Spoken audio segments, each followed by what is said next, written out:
Long ago, in the summer of 1947, a little girl named Clara wandered the gardens behind her family's small country home, carrying a dried flower in her hand and a tiny bear tucked beneath her arm.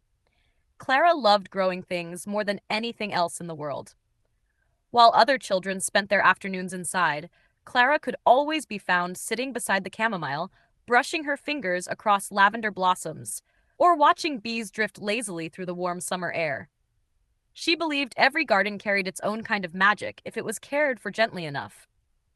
But one afternoon, as the golden sun stretched long shadows across the yard, Clara discovered something unusual hidden beneath the thyme.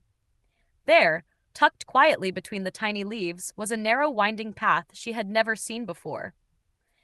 Curious, Clara followed it.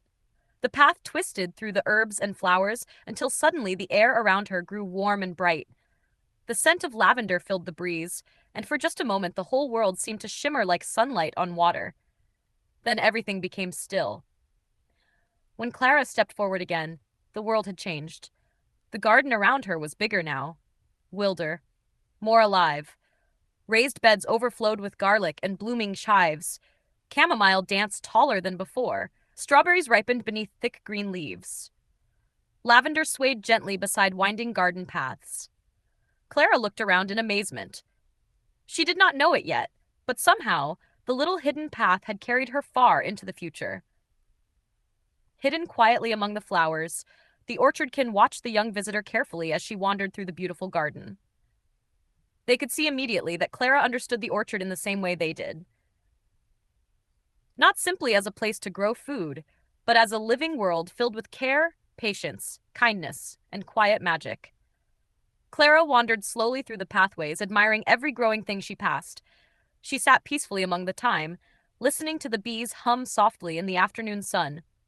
She smiled at the tall chamomile flowers and gently touched the purple chive blossoms swaying in the breeze.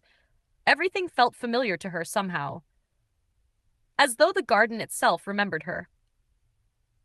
For hours, Clara explored the orchard paths, carrying her dried flower carefully in her hand, while her little bear rested beside her. And though the world around her belonged to another time, the garden felt exactly the same as the one she had always loved back in 1947. Because true gardens never really belong to only one generation. They are planted by loving hands, cared for through time, and passed quietly forward like stories. As the evening light began to fade golden across the orchard, Clara finally found the little hidden thyme path once more waiting beneath the flowers. Before leaving, she turned and waved one final goodbye to the beautiful garden and the unseen orchardkin hidden among the leaves. Then, with the scent of lavender still lingering in the air, Clara stepped gently onto the path and disappeared back into the summer of 1947, carrying the memory of a future garden where magic still lived in every growing thing.